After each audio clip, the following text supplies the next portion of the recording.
दा बेनि थांखियानो जाहैबाय जोंनि आयेन आफाद एबा संसदनि पार्लियामेन्टनि जिथु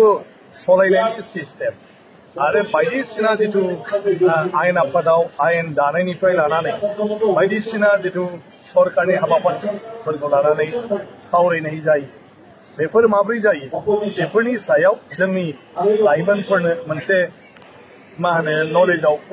होनायनि थाखाय बे हाबाफारिखौ जों लादों आसाम आयेन आफादनिफ्राय जोङो दा गासै जोङो कमनवेल्थ पार्लियामेन्टारि एसोसिएशन माने इन्टारनेशनेल जिथु अर्गेनाइजेशन आरो लोगोसे जोंनि India region commonwealth parliamentary association आरो जों गासै स्पिकार्सफोरनि जे मोनसे एसोसिएशन दं प्रिसाइडिं अफिसार्स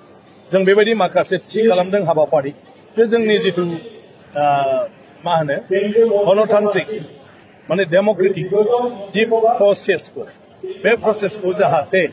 गासै सुबुंफोरनो मिथिहोनो हायो जे मा जायो मा जाया विधान सभायाव मा आयेन दादों मा आयेन दायाखै सरकारा मा हाबाफारि लानायनि बाथ्रा बुंदों मा बुङाखै बेफोरखौ जाहाथे सानफ्रोमबोनि जिउआव रायजो राजायाबो मिथिबाय थायो बेनि थाखाय मोनसे राहा आरो बिसोरखौ एवारनेस लाबोनाय आरो गुबैयै जोंनि लाइमोनफोरखौ जाहाथे बिनि सायाव दानिफ्रायनो गासैखौबो जोङो नलेजाव होनो हायो मिथिहोनो हायो जाहाथे बिसोर नोगोरारि हिसाबै इयुनाव जुदि एमएलए मन्थ्रि जायाब्लाबो एमएलए मन्थ्रिनि खामानि दामानिफोरखौ नोजोर होनो हायो आरो बिसोरबो बायदिसिना बे समाव सासे नोगोरारि हिसाबै बे बेलायाव माबाफोर जुदि माने एडभाइस होनांगौब्ला माबाफोर जुदि आपत्ति खालामनांगौबा बेफोरखौ बिसोर जाहाथे नेमखान्थिनि गेजेरजों मावलांनो रोङो बिनि थाखायनो बे हाबाफारिखौ लानाय जादों जों गुवाहाटियाव अलरेडि लाखांबाय गासै इउनिभार्सिटि आरो कलेजनि स्टुडेन्टस लानानै आरो दिनै क'क्राझाराव जाबाय जोंनि क'क्राझारनि माखासे कलेजफोर आरो बड'लेण्ड इउनिभार्सिटि क'क्राझार इउनिभार्सिटि ल' कलेज गासैखौबो लाजोबनानै आरो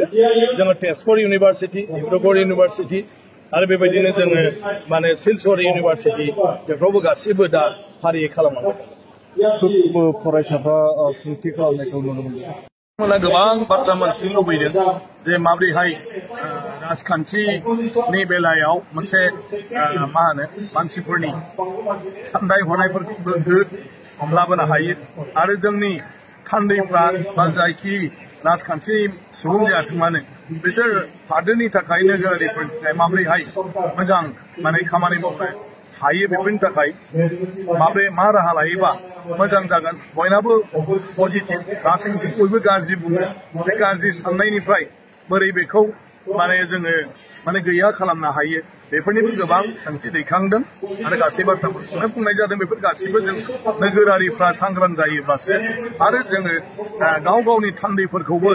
जों एसे उदिस लायोबासो बिसोरखौबो जोंनि लुबैनाय हास्थायनायखौ माबोरैहाय एमएलए हिसाबै आयेन आफादाव बिसोरो बाथ्रा बुंनांगौ इसुफोरखौ दैखांनांगौ बेफोरखौ बुङोब्ला माने जोंबो बुंजोबोब्लासो एमएलएफ्रा मोजाङै रायजो राजाफोरनि बाथ्राखौ लानानै एसेम्ब्लियाव बाथ्रा दैखांनो हागोन आरो सरकारनिफ्राय बायदिसिना